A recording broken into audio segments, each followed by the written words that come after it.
Okay, I think we will go ahead and get started. Welcome everyone, and thank you very much for joining today's webinar. Today we're going to be touching on a topic that is probably one of the most frequently requested topics that we get as an education team. And we're going to be talking about debt, understanding debt, and really figuring out a way to put together a plan that's going to be able to help you to make progress and to consistently be able to chip away at some of the debts that you might have.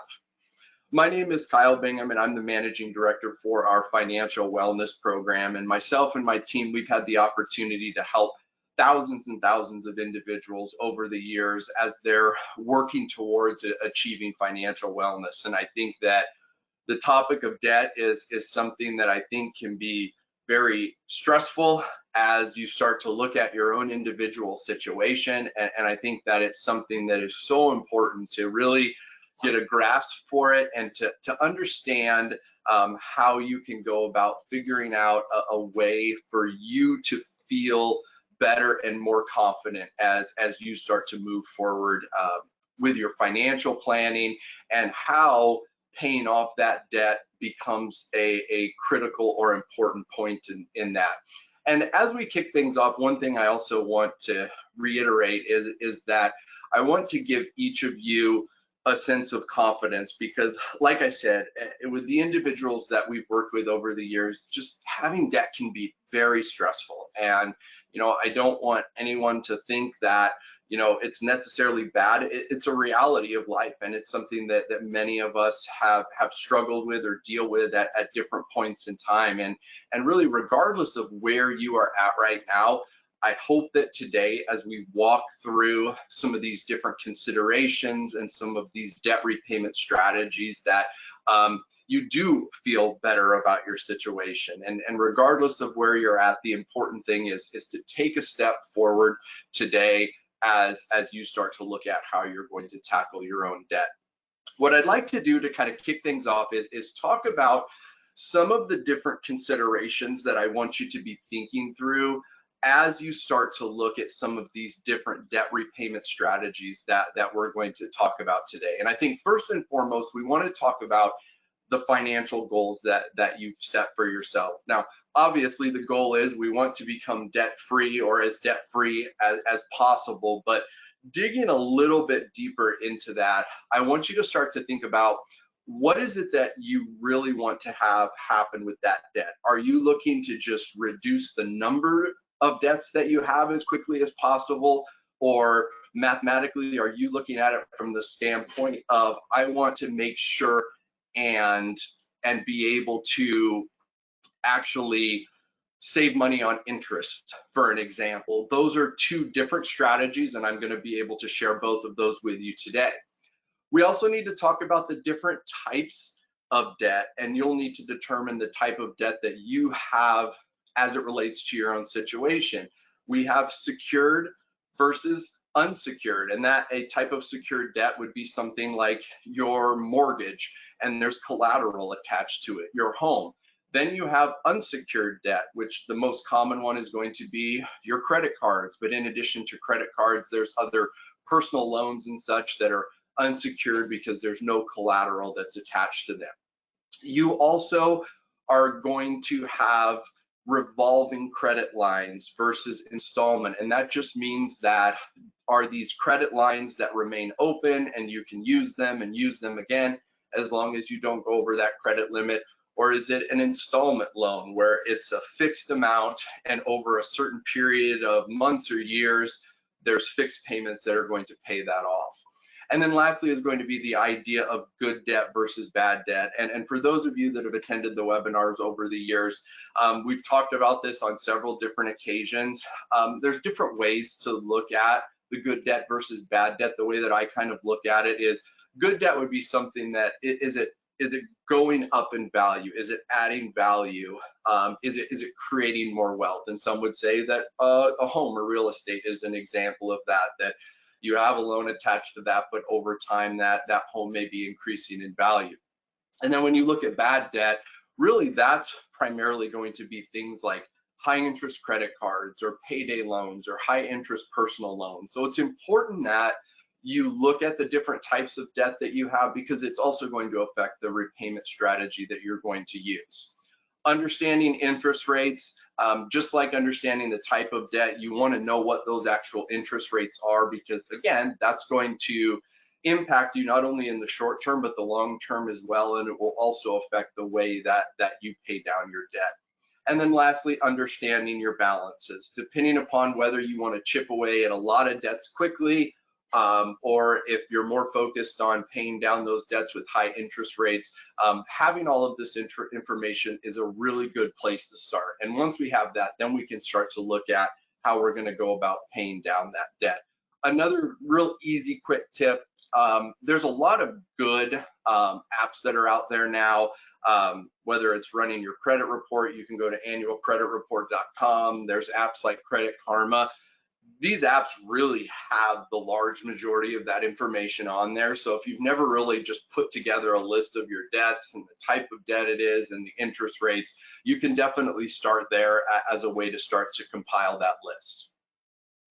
Now, after we've gone through and created that initial list, I really do want to emphasize that the approach that you're going to take, it's not going to be a one size fits all. And more often than not, there's going to be competing priorities that we all have. We want to be paying down debt, but we also want to be saving for retirement, or we want to be paying down our debt, but we still want to be investing some of our money. And so here are a few other points or considerations that may also impact the debt repayment strategy that you use. Interest rates and your investment returns. So a common question that we get is, do you, or what is the true cost to the debts that you have compared to the investments that you may be holding? And a real simple example of that would be to say, let's say you have a personal loan that has a 5% interest rate, and your investment accounts over the years have been averaging anywhere from 7 to 8% per year.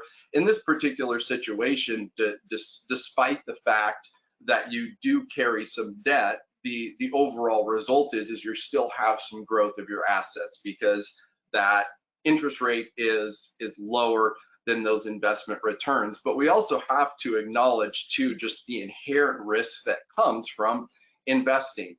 And so you do want to be careful and really just make sure that you understand that as you're looking at the debts and the interest rates that they have, are the investment returns, or the way that you're investing your money, is it a situation where it's a net positive and not a net negative?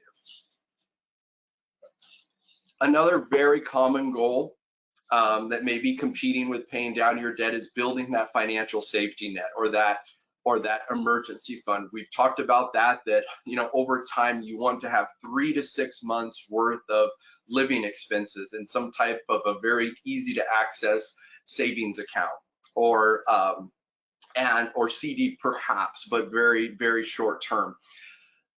When we have that emergency fund, as you know, it's going to allow us that when these unexpected expenses come up, which we know that they will, it will allow you to be able to tap into that emergency fund, as opposed to having to put more onto a credit card perhaps. So building that emergency fund still should be an important goal for you. There's also retirement savings incentives. I know for a lot of you tuning in today, you work for an employer that has a company match, and that company match can be significant. So you don't want to lose sight of that as well. How do we balance paying down debt while saving for retirement and getting that company match? And then lastly, there are different tax considerations that you'll want to think about as well. Some retirement accounts are going to have tax benefits associated with them that can ultimately lower your taxable income, or have a positive impact overall on the amount of taxes that you pay. Some of the interest that you're paying on some of the debt, for an example, a mortgage, is oftentimes going to be tax deductible. So again, these are just some other considerations that I want to be top of mind as we start to dive into looking at some of these actual pay down strategies. The first one that we want to talk about is the snowball method. And with the debt snowball method, what you're going to do is you're going to take that list of debts that you've put together, you're going to line up all the outstanding amounts from the smallest amount to the largest amount. You're going to pay the minimum amount on all of the debts but that smallest one. And then you're going to pay as much as you can on that smallest one until it's been completely paid off. And then you're going to move on to the next smallest one, so on and so forth. And you're going to continue to repeat that until all of your debts are paid off.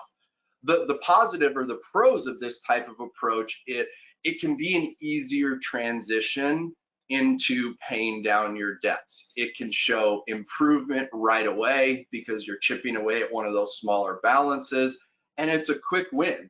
And I think for some individuals, that needs to be a high priority, because a lot of times when we do have debt, it can feel suffocating and it feels like we're not making any progress. So the snowball method can be a real boost of confidence. Even if it's just a small balance, that's one less debt that you have. And so aside from just looking at the dollars and cents of the situation, you do want to think about the psychological impact that using a strategy like this might really help you and keep you motivated as you move forward. Now, the downside or the con to this approach primarily would be interest rates, is that interest rates are not being taken into account in this example. So it could take you longer to be able to pay off some of these debts. And again, a lot of that with other strategies takes into interest rates, but not with this example. Here's a very easy way to look at this approach. So with debt snowball, step number one, line up those balances. You can see there under debt outstanding. Remember, we're not taking into account interest rate. Now we're going to make the minimum payment on the student loan in this example, and then the car loan. And then whatever extra we have or whatever more we can contribute to that credit card payment, we're going to do that. And then once that credit card bill or that balance has been paid off, then we're going to move and we're going to tackle the student loan. Once that has been taken care of, then we move on to the car loan. Now, switching gears here, let's look at the avalanche method for just a moment. This one, for those of you that are numbers people, mathematically, this is something that's probably going to make more sense for some folks. With the avalanche method, there is going to be more of a discipline component to it, because now we're looking at interest rates, and some of those balances that may have slightly higher interest rates, they may also be larger, and so it's just going to take more time to pay those balances off. With this example, step number one, or with the avalanche approach, first thing you do is you line up all your outstanding amounts. Now it's based on highest interest rate to the lowest interest rate. Pay off that highest interest rate first, regardless of whatever the balance is. Then you move to the next highest rate, and again, you're going to repeat this process until all of the debts have been eliminated. The pro of this, I've kind of already acknowledged it, it's that you're paying off that highest interest rate first, which saves on the total amount of interest that you're going to pay. Now, the con to this approach is, and I do see this quite often, what is usually the highest interest rate debt for most individuals? It's credit cards, right? And with credit cards, they're revolving credit limits. So that means once that's been paid off, it makes it real easy for you start to use the credit card again and accumulate a balance. And so that's where, you know, like I said at the onset here, it does require a little bit more discipline to say, once this credit card has been paid off, I'm not going to use it again, or I'm not going to start to accumulate another balance. And it doesn't necessarily improve your cash flow as quickly as with the snowball method.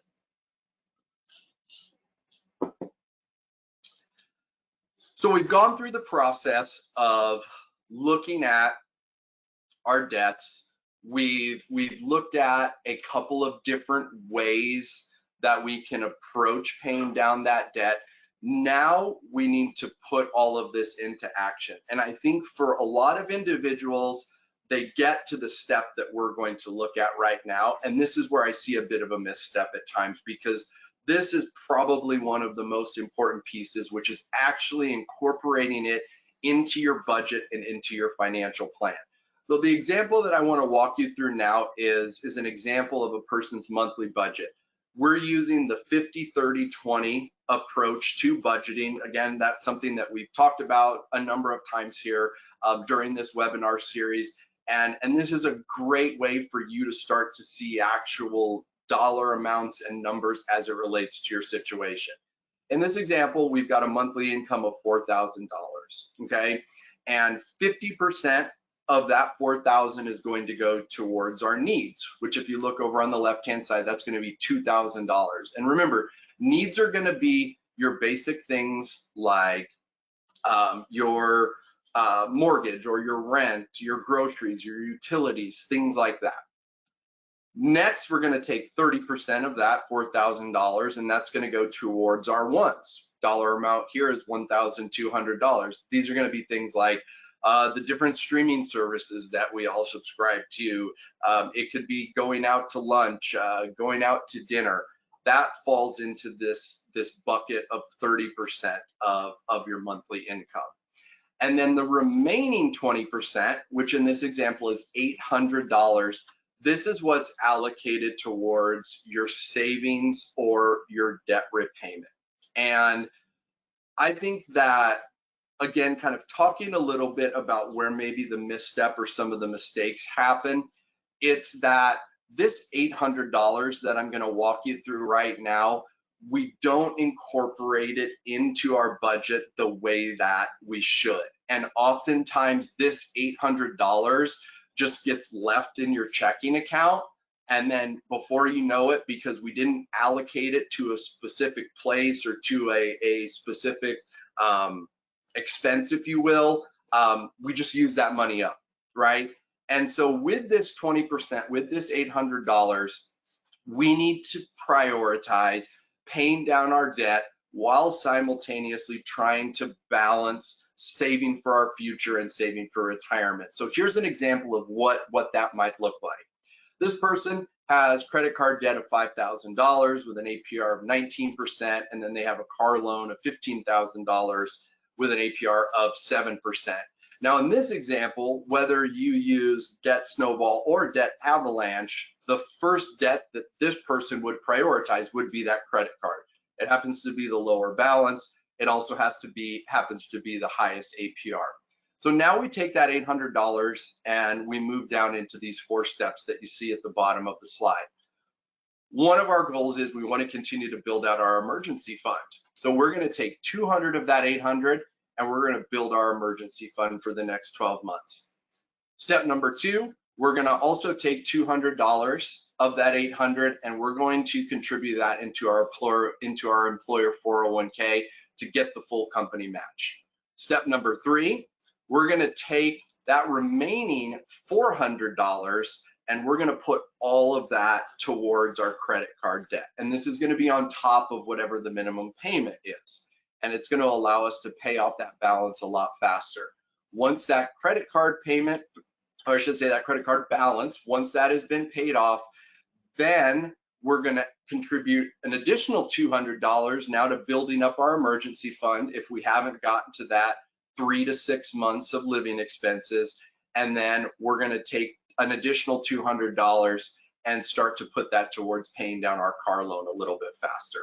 So again, here, I hope that makes sense as I kind of walked you through this process, but this is a really easy way for each of you to take a look at what your monthly income is. You can apply the 50-30-20 budget model, and whatever that 20% number is, in this example, again, it was $800. Now you can take that dollar amount and allocate it towards paying down your debt, towards saving for retirement, towards building up your emergency fund. You've got actual dollar amounts that you then take and incorporate that into the budget. And that's really how we avoid that $800 just kind of getting lost in the shuffle and just in your checking account, you're using it. You know, you may not necessarily be mindful of it, but now we've got a plan. and now we know exactly how we're going to be using that final $800. So what do the steps look like as we kind of summarize everything from beginning to end? We need to have a budget that's going to be tracking our income and expenses, and you just saw why that is so important. And I know many of you have already taken this step. I would encourage you that if you're looking and getting ready to start to create a debt repayment plan, look to see if there's any other ways that you could cut back on any other discretionary spending, just as a way to help to pay down the debts faster. But the budget is always important, and I know a lot of you are already doing that. Then we create the list of our debts. Step number 3 is we're going to prioritize those debts depending upon whether we want to pay down small balances faster, or we want to pay down as many balances as quickly as we can, or if we want to pay down the balance that has the higher interest rate. One commonly asked question that we get here in step number 3 is, well, Kyle, what about debt consolidation loans? Is that something that I might want to take a look at? And I think that it depends on the individual situation. Oftentimes, one of the biggest debts outside of a mortgage or a car loan for most individuals, it's going to be credit cards.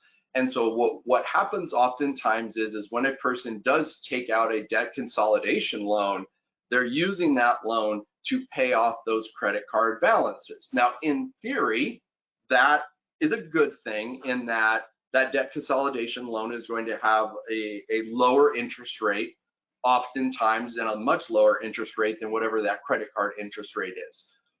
But we talked about it earlier. What happens? Well, that's a revolving credit line, that credit card. So now we've opened up that entire credit line. And what tends to happen is, again, assuming if you're not being disciplined, it's real easy to start to use that credit card again and start to build up that balance. So in theory, the concept of a debt consolidation loan can be a good thing, and it can help to improve your cash flow. It can help to lower the amount of interest that you're paying. But again, we've got to stay disciplined. And if we are taking that loan to pay off those credit cards, that we don't go right back to using those credit cards again. So the 4th step in this process is going to be actually figuring out how much we're allocating towards the debt repayment plan each month. Again, on the previous slide, I showed you what a basic example of that would look like. And then lastly, and probably most importantly, is the importance of staying consistent and monitoring your progress over time. Because just like debt or any other aspect of your financial plan, it is going to change, and your financial situation will change, your goals will change, and we may have to revisit the way in which that we're paying down our debt. The other kind of really important piece to this is we want to try to avoid taking on any new debts while we're in the process of paying down some of those existing obligations. Another question that comes up from time to time, debt consolidation loans is one of them. Another one is borrowing from your 401k. And should I take a 401k loan out as a way to pay off some debts or pay off credit cards? And once again, I would encourage you to use that as a last resort. And if you are thinking about doing that or want to do that, I would encourage you to either sit down with one of our educators or sit down with the advisor that you're already working with, really to weigh out the pros and cons. Because with a 401k loan, there are situations where if you were to leave that employer, you might be required to pay that loan back in full. If you're not able to do that, then it's going to create a taxable event for you where you're going to have to pay taxes on whatever that amount was. Depending upon your age, there could be a 10% early withdrawal penalty, and all of the benefits that you may have received could all go away very quickly if you were in a situation like that. But again, like I said at the beginning, we're here to help you to figure out what's going to work best for your individual situation. And I know that dealing with debt, or when your expenses go up and you're having to go into debt, it's a very sensitive thing. And we really just want each of you to be able to kind of look individually at all of the different options that you have, and just be careful before you make a decision to take out a debt consolidation loan, or before you decide that you're going to take a loan out from the 401k, to really sit down and walk through this entire process in a little bit more detail. So as I said, this is kind of the roadmap to get you started. Just to summarize everything that we've talked about today, start with just evaluating and thinking about what is it that you want to accomplish. Aside from paying off your debt, how do you want to do it? What else do you want to be doing while you're paying off your debt? Do you want to be saving for retirement? Do you want to be building an emergency fund? Are you saving for a down payment on a home? Because we do have the ability to create a plan that can accomplish that, both of those goals, or many of those goals at the same time. And then take some time to go back and just think through which debt repayment plan is going to make the most sense for you and your individual situation. Take some time to review all of that, and then really, most importantly, go through that process of breaking down your monthly income into those different buckets that we talked about, to really get you to the point to see the impact that it's going to be able to have on your monthly cash flow, and how quickly you're able to pay down some of those debts. And again, we are always here to sit down and just have a conversation with you, and so feel free. You can scan this QR code with your phone right now, and one of our education consultants will be happy to just sit down with you and talk through what I talked about today, or dive a little bit deeper into your individual situation. Again, I know that some of you are already working with an advisor, and so in that situation, I would encourage you to reach out to that advisor just to follow up on some of what we talked about today. You will be getting a follow-up email from us. As always, you'll have a link to this recording, so you can definitely go back and rewatch that, or share that with a friend or coworker. And just the last thing that I'd like to leave all of you with, as we move into March, we're going to be talking about pre-tax versus Roth, and choosing what is going to be the best path for you as you're saving for retirement. So be sure to tune into that webinar in March. Once again, you can scan that QR code there and get registered right away. But other than that, I hope that today was informative. I hope that, and I really want you to walk away from today with a sense of optimism, in that there are a number of different ways that each of you has the ability to tackle some of the debt that you have. Take the time to kind of walk through these processes that we outlined today. If there are other questions that you have, or if there is anything that I wasn't able to touch on today, be sure to reach out. We'll be happy to sit down and have a one-on-one conversation with you, and make sure that all of your questions are answered, and that you're able to put together a debt repayment plan that makes sense for you and your situation. And with that, thanks again for attending. Look forward to hearing from many of you. Thank you very much, and have a wonderful rest of your day. Bye-bye.